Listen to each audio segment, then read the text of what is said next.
hope you're ready to take part over the next 2 hours in what I believe is going to be quite a helpful but also lively discussion.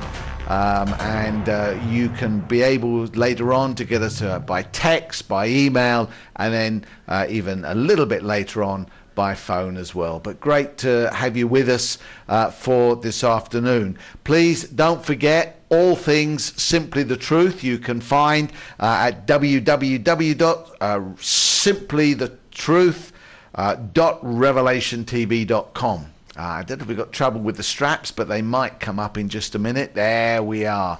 You just say these things and my director's right on the ball. There we are. You can get hold of all the things Simply the Truth from there. If you don't have opportunity to comment today, or maybe you're watching the repeat program, you can go on there, leave your comment, leave your question, whatever it may be, and we will seek to deal with it there. You can find details of future programs, contacts for people from past programs, and we aim to keep that up to date just as much as we can. I want to welcome special guest today, Jeremy Marshall. Good afternoon, Jeremy. Thank you for joining us. A very busy guy. Jeremy was with me on a World in Focus program way back at the beginning of this February, I think it was, January or February, when we looked at the whole area of the credit crunch and what it was doing. And Jeremy has since moved to a new job and is currently chief executive of one of the city's oldest and most exclusive private banks. So I've been getting some free information while we've been waiting to go on here, but he's going to share a lot with us. And one of the things that he shared with me, which was very interesting, of course, tomorrow is 9/11 and the anniversary of that. In fact, I'll be telling you about a special program we've got tonight on that. But there's two anniversaries. Tomorrow will be 9/11, but on Monday it's the anniversary of the collapse of Lehman Brothers, which of course began so much of the financial turmoil that we are now facing. And so we're really up to date in anniversaries today, in celebrating them. Celebrating is probably not quite the right word, considering the impact that they've had upon us over the years, and that impact is not going to go away. It may have changed as far as 9/11 is concerned over 8 years, Lehman Brothers just over 1 year. The impact may have changed, but the impact is still there, and some things will never go away. And so we're going to be looking at the whole financial side of things today. But Jeremy, before we get on to that, can you just tell us a little bit about yourself, how you came to Christ, how you got to where you are today? Sure. in the banking world? Thanks so much for having me back, it's Doug. A pleasure.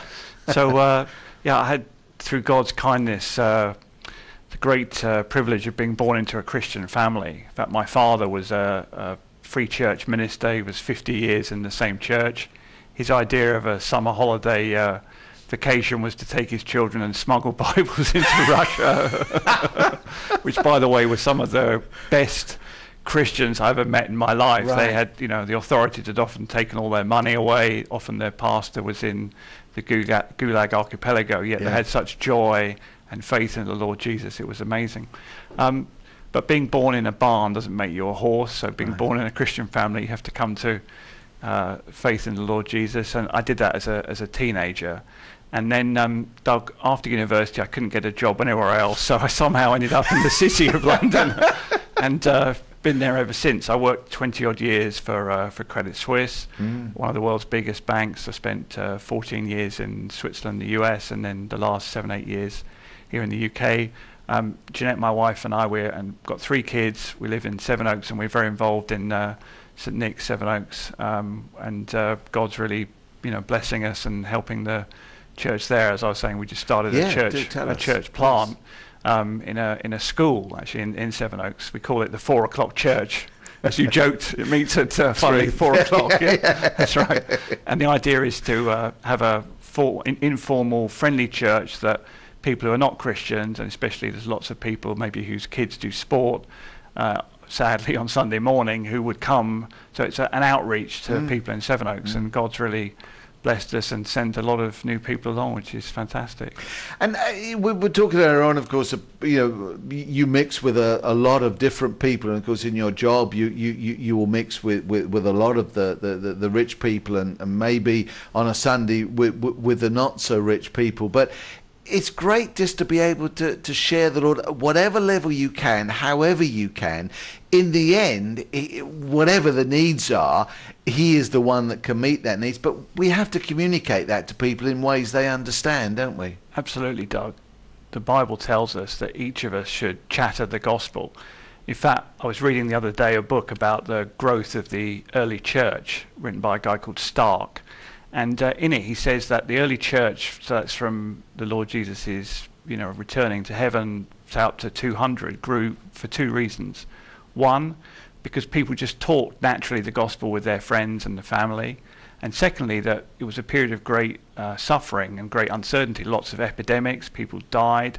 And when that happened, Christians went out of their way to care not only for the people in the church, but also for the pagans. In fact, pagan writers complained that Christians were interfering and giving money and looking for people, orphans, for example, when their parents had died. So that's the same responsibility I firmly believe on us today as Christians in the workplace. I like to joke to my minister at church that if he comes to the door of an office block, they won't let him in. But if someone like me who works there, we can go in and out. So God's given us that opportunity to just in a friendly, natural way talk the gospel to our colleagues. And that's it, isn't it? Because we're all in different places, we all have a different circle of friends, and it doesn't really matter in one sense what that circle of friends is, because they relate to us and we relate to them, and it's sharing with them. And if we could all meet in the areas that we can meet with, then the gospel is going to be spread, the gospel is going to be shared, isn't it? That's right. And I think oftentimes people have misconceptions about Christians. I was talking to someone the other day, and they said, which I can understand, that often Christians come across as holier than thou, for example. So if we can just talk to our colleagues and say, look, we're not by nature better than you. In fact, we're probably worse. Yeah. And it's not that we think we're sanctimonious and we can look down on people. All we want to do is to share what we found as the solution to life's problems, which is the Lord Jesus Christ. And it's not something in us. It's not that we think we're better. The answer is not within us. It's a person. It's Jesus Christ. And if we can do that in a very natural way, and sometimes it works and sometimes it doesn't, and sometimes that's people up to God. Know, do they? Yeah. Then God will, I believe, and in different things I've been involved in over the years, people come to the Lord Jesus more often than not through just friends and colleagues chatting in a very informal way about the Lord Jesus. Yeah, yeah. It was interesting because we just mentioned it before you came on. It was interesting, this quote that you talked about, that they were fed up with the pagans because they went out to meet the needs of the people, and because people got converted through that.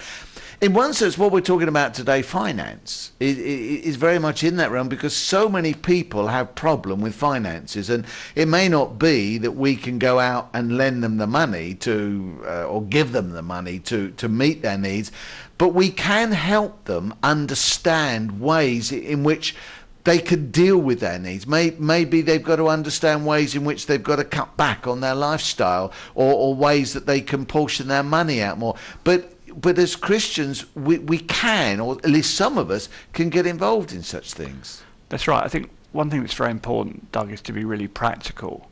And, in the credit crunch, there are many people, who are suffering, lost their job, mortgage arrears, and there's very practical things that churches can do to help. For example, St. Nick's, not through me, other much holier people there, have done two things. One, a job club, so people in the church and also friends of people in the church